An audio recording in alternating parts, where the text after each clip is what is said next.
Maul. The Shadow. What fun! Hey, welcome back to ScreenCrush. I'm Ryan Airy, and we have got a lot of questions about the Ahsoka series' many villains, such as Thrawn, the Nightsisters, Baylan and Shin, and the mysterious Sith Inquisitor, Marik. But I think there could be another villain on the way, an OG Star Wars baddie who is known for his climactic returns, Darth Maul. Formerly Darth, now just Maul. Impossible. He died twice. True, we have seen Darth Maul die a time or two, but he's notorious for cheating death. He's sort of like the Loki of the Star Wars universe. Beg your pardon. Oh my god. Person, it's raining. Are your car windows down? My windows are down. I'll be right back. Colton, take over. Oh, by the way, everybody, Colton is the guy who's eternally trapped in the television, but he doesn't know that, so don't tell him. Be right back. Okay, so let's talk about all of the hints pointing toward another Darth Maul return, how we may have already heard his voice in the first 2 episodes of Ahsoka, what role Maul will play in this new era of Star Wars, and the upcoming Dave Filoni movie. So Darth Maul was first introduced in Star Wars Episode 1, The Phantom Menace. This is my apprentice, Darth Maul. Now, Episode 1 of the Ahsoka series has several Phantom Menace references, such as Baylan and Shin's arrival on the New Republic ship, paralleling Qui-Gon and Obi-Wan's arrival on the Trade Federation ship. My lord. And then there are these almost identical shots of Maul and Shin, dark side apprentices, sending droids to gather information before embarking on their respective missions. Now, where the Maul character really thrived was the Filoni era of Star Wars. It was the animated Clone Wars series that gave us the return of Darth Maul following his halving on Naboo by Obi-Wan Kenobi.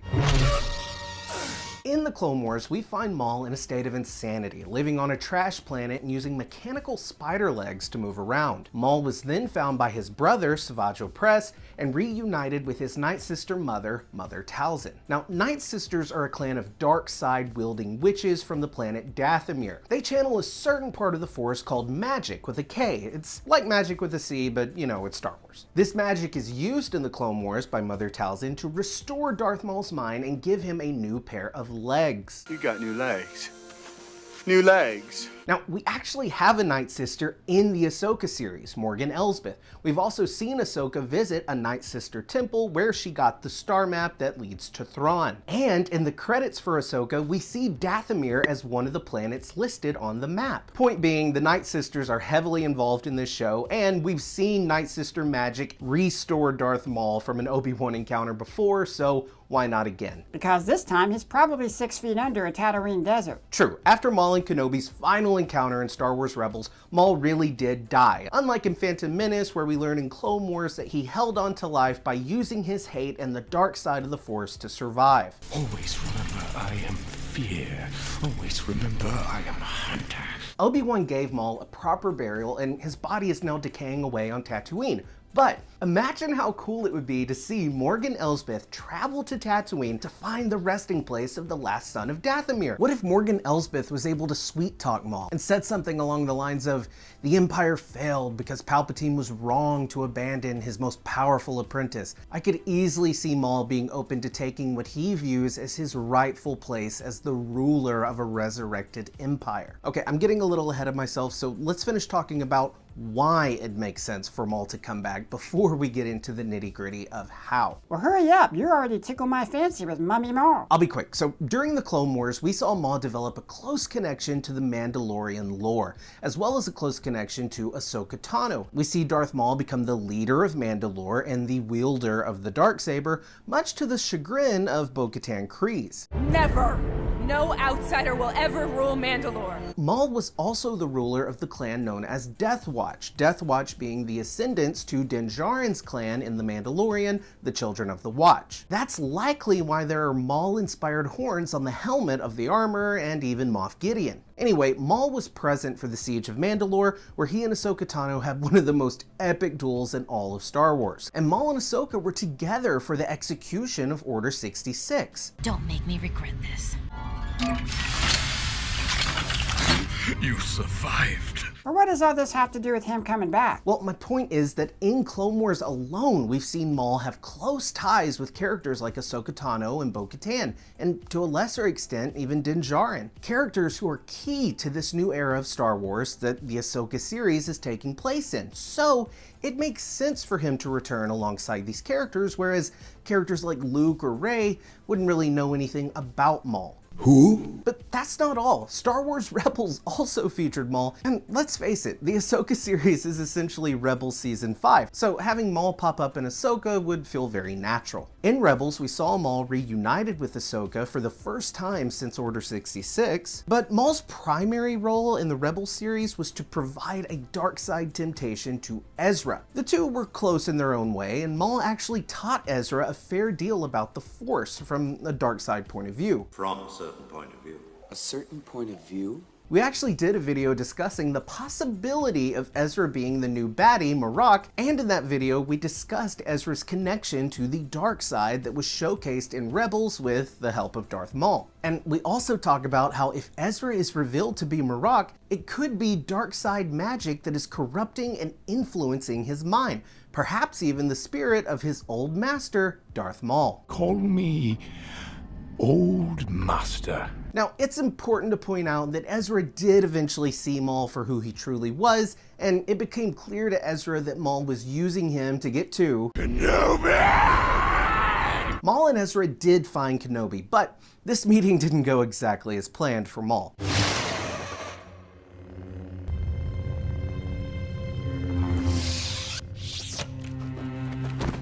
See, Maul's obsession with exacting revenge on Kenobi kept him from achieving his true potential. If not for his hatred of Kenobi and the Jedi, Maul could have helped defeat Palpatine and prevented the formation of the Empire. And even in Rebels, Maul could have made a fine addition to the Rebel Alliance and their efforts to bring down the Empire. Now, during Maul's final moments lying in Obi-Wan's arms, he finally seemed to understand that their true enemy was not each other, but Emperor Palpatine. He will avenge us.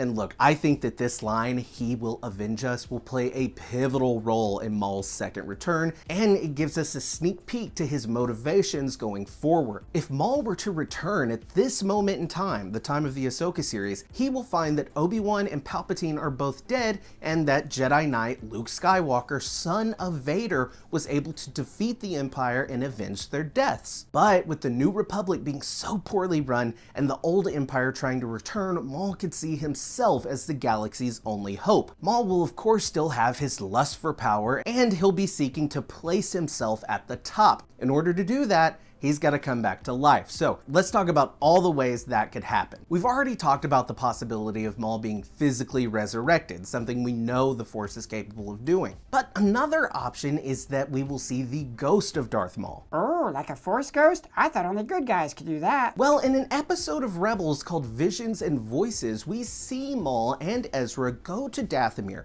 Both Maul and Ezra are seeking knowledge. Maul wants to know the location of Obi-Wan, and Ezra wants to know the secret to destroying the Sith. When they arrive on Dathomir, they perform a ritual that calls on dark and mystical forces from within the planet. During the ritual, we see the ghosts of the Nightsisters rise from their altar, ghosts that are made up of green dark magic energy. Oh, so now Maul is going to be like Slimer from Ghostbusters. Not exactly. It's important to remember that in this episode there are some rules established regarding the Nightsisters' spirits. The ghosts derive from a connection to Dathomir and its strong connection to Force magic. The spirits of the Nightsisters are unable to leave the cave in which their altar resides. Why are they coming after us? The altar is the source of their power. They cannot venture beyond the cave. Oh, so Maul's spirit would be trapped on Dathomir? Well, that's where it gets a little choppy, you see, because Morgan Elsbeth could perform a similar ritual to what we see in Rebels and bring back the spirit of Maul. But yeah, we've got to explain why Maul's spirit isn't trapped on Dathomir. You see, the Nightsisters, they were slaughtered on Dathomir, so it makes sense that their spirits would be trapped there in connection with the Dathomir dark magic. And it's possible the same will be true for Maul. His spirit could be stuck on Dathomir or even Tatooine, since that's where he died, and his mission could be to break from those confines. Now, I've got a few theories on how Maul's spirit would be able to reach beyond the confines of any planet or any altar. Nightsister Morgan Elsbeth is seen using her dark side magic on the planet of Cetos, so it's possible that she can access any Dathomirian spirit from any altar she casts her dark side spells on, allowing for Maul's spirit to be conjured in various locations. Or Elsbeth could be in possession of an artifact such as Maul's lightsaber, and Maul's spirit could be attached to that lightsaber. In Star Wars lore, we've seen dark side spirits attach themselves to objects before, such as the Sith Lord Darth Revan and his helmet. Remnants of Darth Revan's consciousness were attached to his helmet after death, and he could influence those who donned his helmet. And we need to remember that Maul had knowledge of the Force beyond that of Nightsister magic. He was a Sith Lord. A Sith Lord? My lord. His powers were more in line with a Sith like Palpatine or Dooku than they were with the powers of a Nightsister. So Maul may harbor some knowledge or ability to take himself beyond the confines of any particular planet or altar by using the knowledge of the dark side of the Force that he has. Now, speaking of that scene on Cetos, we need to talk about those voices that Elsbeth heard, as well as the voices Ahsoka heard in the Nightsister Temple. In this scene, she says that Thrawn calls to her across time and space, but Thrawn doesn't have any Force abilities, so I'm not exactly sure how he'd be able to do that unless the spirit of Maul is connecting the two's minds across galaxies. Now, in episode 1 of Ahsoka, we saw her travel to the Nightsister Temple, and if you listen closely, you can hear what sounds like Maul.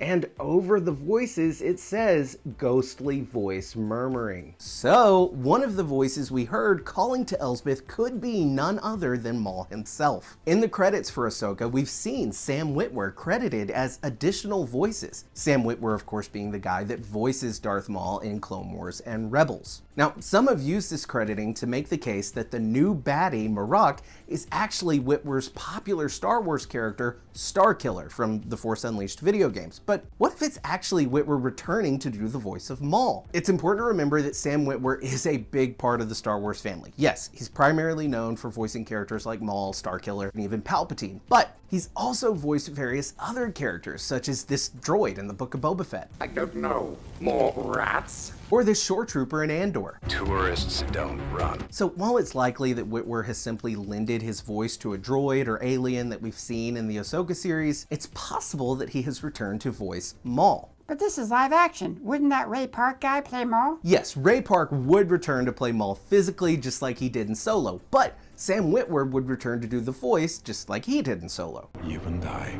will be working much more closely from now on. So if Maul does return as his spirit, he'd be pretty powerful, and this would be a really fun parallel to the Force ghosts that we're used to seeing. Light side Force ghosts like Obi-Wan, Yoda, and Luke are very powerful, but for some reason they are unable or simply refuse to interfere with the will of the Force. I cannot interfere.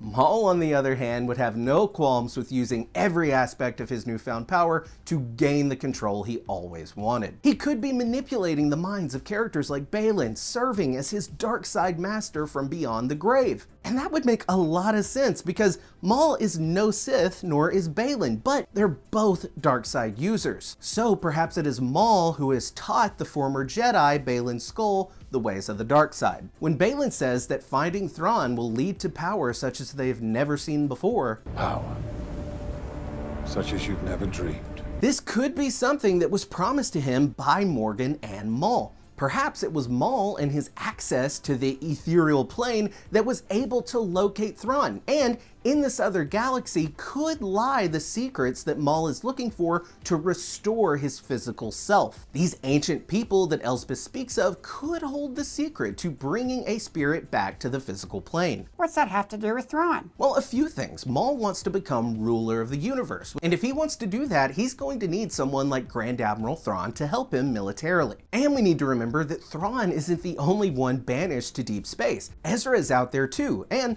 Maul is obsessed with Ezra. This is your opportunity to embrace your destiny as my apprentice.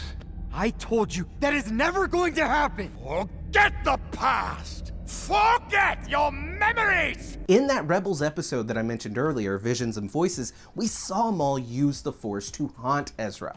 Ezra. I'm assigning you the mission. So, if Maul returns as a ghost, his ability to manipulate Ezra could become even stronger. In Visions and Voices, we saw Nightsister spirits possess Kanan and Sabine. If Ezra refuses to succumb to Maul's temptations, Maul could just simply possess him. Now, we can't talk about resurrections without talking about Palpatine. For generations, the Sith have been obsessed with eternal life. In Rise of Skywalker, we saw Palpatine want to possess Rey and take her body as his own. So, if Maul is unable to resurrect his own body, it makes sense for him to want to transfer his essence into a strong Force user like Ezra Bridger. Now, it's also worth mentioning that in George Lucas's original treatment for episodes 7, 8, and 9, Darth Maul was going to return as the main antagonist. Now, obviously Disney decided to go in a different direction and the results were mixed at best.